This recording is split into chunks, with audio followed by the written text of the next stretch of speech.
big moment of the race, go down after the finish line. When you got up, where were you mentally at on how far you thought you were going to get back to that pack? Well, what I was thinking right away was I just threw it away because it was a total bummer. I was feeling really good. Body was good. Bike was good.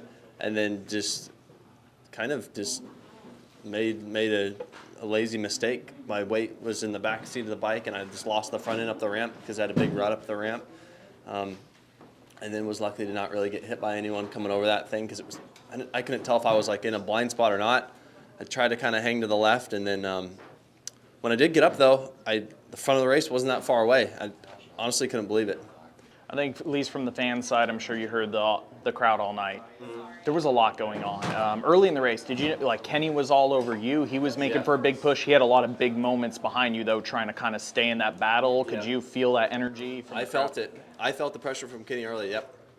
Nice. So, yeah, there was, like you said, there was a lot going on. One of the ones that caught me off, like we talked a little bit in the press conference about how gnarly the track was. Of course, the big back 3-3-3 was huge. You talked about the huge hole there. The one that really also caught me off guard was when you guys come over the tunnel, whoops, down straight, that on-off. It looked like it was a trench coming on. You had the lap where Barsha endoed through there. There's so much going on. That section looked pretty rough. That was really tough. And then even when the rut to the on was full peg drag, and then you would go off. That was a flat ramp, and then it's like more squishy dirt up the next ramp. It's just a tough condition to deal with, and it's super easy to either be short or long. And then if you do that, if you over jump, then you're dragging your pegs up the next one, or you're casing. So it's one of the tougher conditions to ride in. The last track question I actually had for you, I was really mind blown watching everybody struggle with this one all day. So after the long rhythm lane coming from home base back to first base, so you guys have that weird wall. You guys had the option of going on, off, single into that corner, or you could go single over table. It seemed like no matter what anybody did, they struggled with G'ing out and endoing into that corner.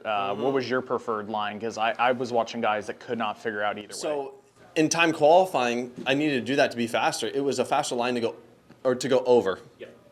Over was the faster line, but I was afraid of the face, and I never did it, and it probably cost me pole position. To be honest, it was a couple tenths there, and that was going over the table double instead of going on off single, and that was one of the worst curbed parts of the track. I mean, I literally felt my rim in there once, or bottom of my fork. It was horrible. So that's what's hard to see from the fan point. I didn't realize it was the takeoff so bad. What I noticed is if you guys got the timing wrong, if you clip the table a little bit, it loads the rear.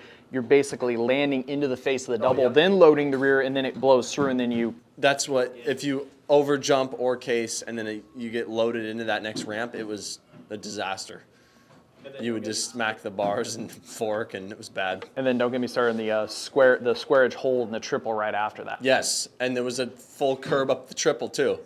250 race, Masterpool hit that. The front end completely turned. He went up the jump face with the front just pushing all the way up and saved it. I was afraid of that someone could just go flying because of that. He got lucky the front didn't hook, or he would have ejecto-cedo.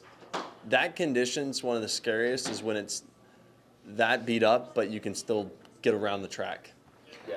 So even though it's that gnarly, we're sitting here joking about it. I mean, winning's always a good thing. As we talked about in the press conference, you've never won A1. Coincidentally, Ricky Carmichael never won A1 his whole career, as great as his career is. So a little notch there for you. But did you feel it coming into this morning? Were you like, is this finally the year? Or have you been in that place mentally before and been like, and it doesn't come your way come the main? I had no expectation for this race because of my past, straight up. I'm like, it could go really well, because I think of course, I always think it's going well at the practice track, or it could just be the same old story and I have to rip my bike apart the next week or whatever, fix my starts, fix something with myself. But this week, finally, everything just went our way. So another thing you talked about is I know you're more of a big picture guy. Last year, we talked about a slow start to the season for you, but we were going back through just kind of looking at all the races.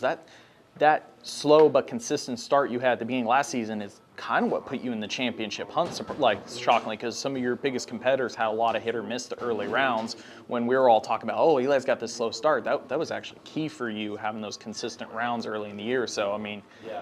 It was, and now that you say that, last year I was almost embarrassed having the red plate and not winning a race. at the time. I'm like, I think it was Anaheim too. I was sure I have the red plate. I'm like, I haven't won a race. Like, dude, do I have the red plate right now? Hey, well, It's funny. Now you deserve it out. I know. Like, yeah. When you get it, you're like, I want at least a win with it. This is a weird one, but is it getting weird, like having so many people ask you about the retirement, not racing outdoors and stuff? Is it kind of like, do you ever feel like, man, why are so people worried about what I'm doing? Yeah, it's hard, and I want to. I'm waiting to make that decision toward the end of the series, straight up. So, yeah, it gets a little bit of annoying, but I'm trying to tell everyone the same thing. Like, I only have Supercross signed in my contract right now, and I'm making my decision at the end of the series. Fantastic. Last one. So, big talking point was the new bike. It is very different. Having rode it at the intro and stuff, it's got a lot of really good qualities, but I was shocked how different it is than your outgoing bike. So with that, what are you surprised at the result? Were you worried that the characteristic would be so different you'd chase it, or are you pretty stoked? I